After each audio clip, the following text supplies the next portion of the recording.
नमस्कार views, today में आपका स्वागत है और मैं हूं सुनील डोगरा। आज हम रूबरू करवाने जा रहे हैं former vice president JNK high court bar association and social activities advocate Rohit Bhagat ji से। तो इन काफी ज्यादा फैल रही है और दूसरी तरफ से उसी चर्चा में 2-3 बार हमने देखा भी था, रोहित इनकी वीडियो जो थी वो वायरल भी हुई थी। उसी चर्चा में आज हमारे साथ बातचीत करने के लिए मौजूद है रोहित सर। सबसे पहले आपका बहुत बहुत स्वागत है सर।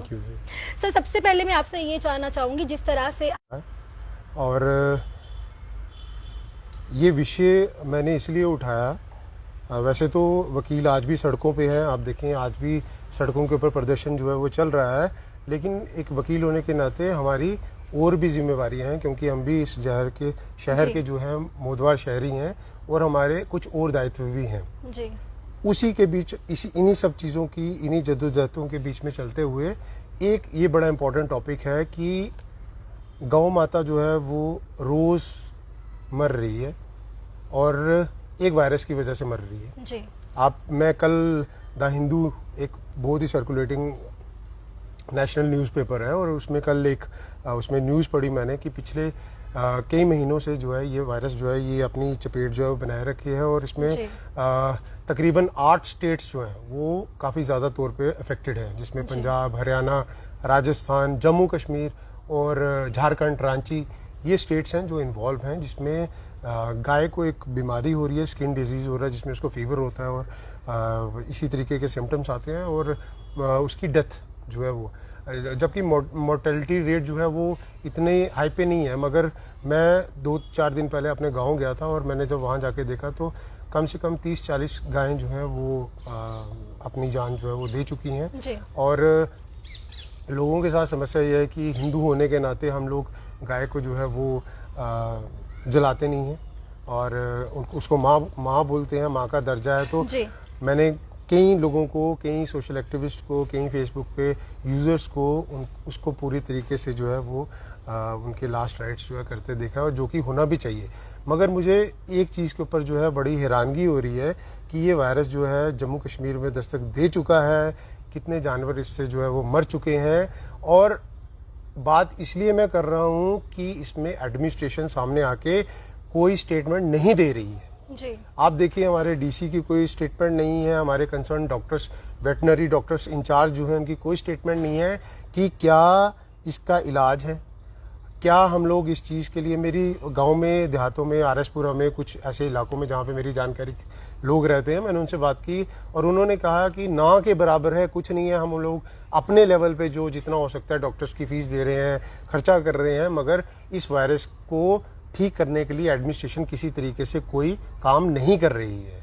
दूसरा जो कंसर्न है मेरा इस चीज़ को हाईलाइट करने का, वो ये है कि इन केस अगर इन्फेक्टेड दूध जो है, क्योंकि बच्चे सबसे ज़्यादा कंज्यूम करते हैं, और अगर वो इन्फेक्टेड दूध बच्चे पीते हैं, आपको ऑनलाइन सब कुछ मिल जाएगा कि वो इन्फेक्ट करता है या नहीं करता है, लेकिन हम लोग एक्सपर्ट्स नहीं हैं इस चीज़ के लिए। अगर एक्सपर्ट्स कंसर्न डिपार्टमेंट के आके अपनी स्टेटमेंट देते हैं, सर्कुलेशन होती है न्यूज़पेपर्स में, तो हम लोग उस चीज़ के ऊपर उस चीज़ को ऑबे करते हैं जी। अभी तक ऐसी कोई स्टेटमेंट नहीं आई है किसी भी डिपार्टमेंट से, जो कंसर्न डिपार्टमेंट है, कि इस दूध को पिया जाए या अगर पी लिया है तो इससे कोई इफेक्ट नहीं होगा। आप देखें लोग जो है रूमर्स के ऊपर बिलीव करना शुरू कर देते हैं और आज की डेट में मैंने देखा कि फेसबुक के ऊपर और बाकी जो सोशल मीडिया उसके ऊपर सर्कुलेशन हो रही हैं कि बच्चों को थोड़े छोटे छोटे दाने हो गए हैं और उनकी बड़ी इचिंग है उनको, और वो कुछ रिलेट कर रहे हैं कि शायद वो ये दूध जो है कंज्यूम करने के बाद जो है उनको हुई है। कुछ डॉक्टर्स बोलते हैं, मेरी कुछ डॉक्टर से भी बात हुई, वो बोलते हैं कि it's a kind of disease, जिसको हैंड फुट माउथ करके ऐसे कोई डिजीज का नाम है। तो एक्चुअल में ये क्या है, इसके लिए एडमिनिस्ट्रेशन को सामने आना चाहिए, और वो क्यों सामने नहीं आ रहे हैं इस चीज को। हम लोग रोज कंज्यूम कर रहे हैं, हम लोग डेयरी प्रोडक्ट्स रोज यूज कर रहे हैं, इस चीज का इफेक्ट है कि नहीं है, कम तौर पे है, ज्यादा तौर पे है, बताना जरूरी है। इफेक्ट होता है कि नहीं होता है वो हमें पता नहीं है, हम लोग आम शहरी हैं, हम लोग एक्सपर्ट्स नहीं हैं। मगर जो एक्सपर्ट्स हैं, और अगर इस तरीके की बीमारी है, जानवरों की मौत हो रही है, उनको देखें, जानवर मरता है तो उसको कहीं ना कहीं तो छोड़ना है ना। और जब गाय माता जो है वो अपने प्राण दे रही है और किसी ऐसे वायरस की वजह से दे रही है, तो हम लोगों का, मैं तो उन लोगों से भी अपील करूंगा जो गोरक्षक बनते हैं उनकी तरफ से कोई स्टेटमेंट नहीं मैंने मीडिया में देखी कि वो लोग कहाँ पे हैं। जी, बिल्कुल। गौशालाज है हमारे यहाँ पे, क्या वहां पे कोई ऐसा केस नहीं आया? वो क्यों इन केसेस को रिफ्लेक्ट नहीं कर रहे हैं और गवर्नमेंट की तरफ से मदद क्यों नहीं दे रहे हैं? हम लोग जब तक बोलेंगे नहीं कि हमें मदद चाहिए, हमें मदद कौन देगा? ना किसी ने बोला कि हमें मदद चाहिए और ना किसी ने बोला कि हम मदद दे रहे हैं। जी। परेशान वो लोग हैं जो आम शहरी हैं। बच्चों, स्कूल के बच्चों को जो है, छोटे छोटे बच्चों को, आज मेरा बच्चा जो है वो हेरिटेज स्कूल में जाता है, उसको जो है स्कूल वालों ने एक सर्कुलर निकाल दिया है कि जो बच्चों को स्किन की इस तरीके की प्रॉब्लम आ रही है, अब वो प्रॉब्लम क्या दूध कंज्यूम करने से आ रही है या वो इस प्रॉब्लम से आ रही है, या फिर वो जो डॉक्टर बता रहे हैं कि ये स्किन डिजीज है और ये बच्चों में बहुत वायरल जो है ये फैल रहा है और हैंड फुट माउथ करके जो है वो, इस चीज के ऊपर जो है कंफर्मेशन जो है वो कौन देगा? वो एक्सपर्ट्स देंगे। मेरी आपके माध्यम से अपनी एडमिनिस्ट्रेशन से और कंसर्न डिपार्टमेंट जो है उनसे ये अपील है कि आप लोग सामने आए। जिस तरीके से आप फाइन करने होते हैं और इसमें ट्रैफिक चलान का इतना फाइन है, इतना फाइन है, इस चीज का इतना फाइन है, वो सब चीजों में आप इतना जो है अपने आप को आगे रखते हैं, तो इन चीजों में भी आपने लोगों के बीच में अवेयरनेस लानी है। इस चीज को भी आपने, जैसे कोविड को लेके गवर्नमेंट ने जो है एक बड़ी अच्छी मुहिम चलाई, हर जिले खित्ते में जो जाके है लोगों को जागरूक किया। इस चीज को लेके भी लोगों को जागरूक करें, और किसी में अगर ऐसी मानसिकता बन चुकी है कि ये दूध पीने से हमारे बच्चे बीमार हो जाएंगे, तो आप दूर करो ना।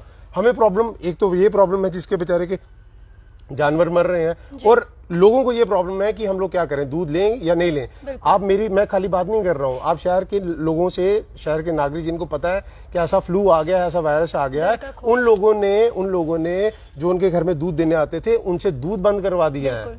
अमूल की स्टेटमेंट जो है वो 2 दिन पहले आई है। तो जब ऐसे लोग सामने आके स्टेटमेंट दे रहे हैं कि हमारे उसमें वृद्धि हुई है या इजाफा हुआ है या घाटा हो गया हमें, तो कुछ ना कुछ तो ऐसा है। लोगों के बीच में एक फियर है, उस फियर को खत्म करना गवर्नमेंट का काम है, एडमिनिस्ट्रेशन का काम है। और मैं आपके माध्यम से ये अपील करना चाहता हूँ गवर्नर से भी और बाकी लोगों से भी जो कंसर्न डिपार्टमेंट के हैं कि इस चीज में आके लोगों में अवेयरनेस फैलाएं और लोगों को जागरूक करें कि क्या वो इस चीज से उनको इफेक्ट है या नहीं है, और इस चीज को लेके वो क्या कर रहे हैं। लोगों की जो पैसे देके लोगों ने अपने जो बिजनेस शुरू किया है और इन जानवरों की जो है वो लुक आफ्टर करते हैं, उन लोगों के लिए क्या सहूलतें आपने दी हैं कि अगर वो जानवर मर रहा है इस चीज से तो उनके दवाई दारू का खर्चा आप दे रहे हैं। बिल्कुल। मेरी जिनसे बात हुई उन्होंने कहा कुछ ऐसा नहीं है। तो मैं यही अपील करूंगा अपने इस इंटरव्यू के माध्यम से कि आप लोग प्लीज लोगों को जागरूक करें और जिस हद तक हो सकती है उन गरीब किसानों की मदद करें। क्या कहेंगे रोहित जी, जिस तरह से काफी तेज रफ्तार में ये बीमारी जो है वो फैल रही है, क्या कहेंगे, इसका कोई इलाज नहीं है? देखें, इसके बारे में तो मैंने इंटरव्यू में ये बात इसीलिए कही कि इसके लिए एक्सपर्ट सामने आए जी। और मैं आपसे भी ये गुजारिश करूंगा कि आप मेरे इंटरव्यू के बाद आप किसी एक्सपर्ट डॉक्टर जो वेटरनरी का है उनसे जाके ये इंटरव्यू लें, ताकि वो लोगों, आपके इंटरव्यू के माध्यम से लोगों के बीच में ये बात बोलें। अगर वो इस चीज को क्लेम करते हैं कि इससे कोई बीमारी बच्चों को नहीं होती, और अगर ये जो दूध है, अगर इन्फेक्शियस दूध जो है वो बच्चे पी भी लेते हैं या बड़े पी लेते हैं, उनको कोई डरने की बात नहीं है, तो हम लोग जो है मानने के लिए तैयार हैं। बट वो सामने आके बोलें ये बात, क्योंकि वो एक्सपर्ट्स हैं, और कल को अगर इस चीज में वो गलत साबित होते हैं तो हम किसी को पूछ तो सकते हैं ना, अदरवाइज तो हम हवा में हैं। रोहित जी, हमारे जितने फार्मर्स हैं वो भी कहीं ना कहीं परेशान हो चुके हैं, काफ़ी लंबी बीमारी है ये, और डर का खौफ भी उनके मन में बढ़ चुका है, वो काफ़ी कोशिश कर रहे हैं, इस पे क्या कहेंगे आप? देखें, जिस तन लागे सो तन जाने, फार्मर्स हैं और एक किसान की ज़िंदगी जो है वो बड़ी टफ होती है। मेरे 4 फादर्स भी किसान रहे हैं और हम आज भी वकालत कर रहे हैं, और साथ में हमारा जो है वो अब पार्ट टाइम एक काम रह गया, हम लोग फुल टाइम यहाँ पे हैं, लेकिन फिर भी ज़मीन से जुड़े हैं। और फार्मर के लिए जो इंसान इसी चीज़ के ऊपर डिपेंड है, उसके लिए बड़ी मुश्किलात है। वो सेवा करता है उस जानवर की, और उसके बाद वो शहरों में दूध पहुँचाया जाता है, हमारे दरवाजे के बाहर जाके खड़का देते हैं लोग, आके जब खोलते हैं तो हम लोग दूध डलवाते हैं और अंदर चले जाते हैं। वो सुबह बारिश में भी आपको दूध देने आ रहा है, कैसे आ रहा है वो उसको पता है। तो वो हर एक इंसान की अपनी ज़िंदगी में अपनी अपनी जद्दोजहद है, वो कर रहा है, और हमें उस चीज़ का जो है हम लोगों को उनका सम्मान देना चाहिए कि वो लोग इतनी मेहनत करके, मेहनत हर कोई करता है, लेकिन वो एक सोशल कॉज के लिए भी काम कर रहे हैं। किसान है, वो अपना जो है बिजनेस तो एक अलग बात है, हर कोई कर रहा है, लेकिन ये एक तरीके से सोशल कॉज है। वो आ रहे हैं हमारे लिए, घरों तक दे रहे हैं, तो हमें उनकी मदद करनी चाहिए। और किसान जो है वो वैसे भी आज हिंदुस्तान की 60% आबादी जो है वो किसान है, और किसान है तो हम हैं। रोहित जी, लास्ट सवाल आपसे ये जानना चाहूंगी, जिस तरह से पहले की बात करें, कोरोना वायरस जो है वो भी तेजी रफ्तार में बढ़ा था, दूसरी बात उसके बाद वाइट एंड ब्लैक फंगस को लेके अब भी ये बीमारी जो है जानवरों में फैल रही है, तो क्या लगता है कि बीमारी पे बीमारी, बीमारी पे बीमारी, कुछ ना कुछ यूं ही देखने को मिलता है?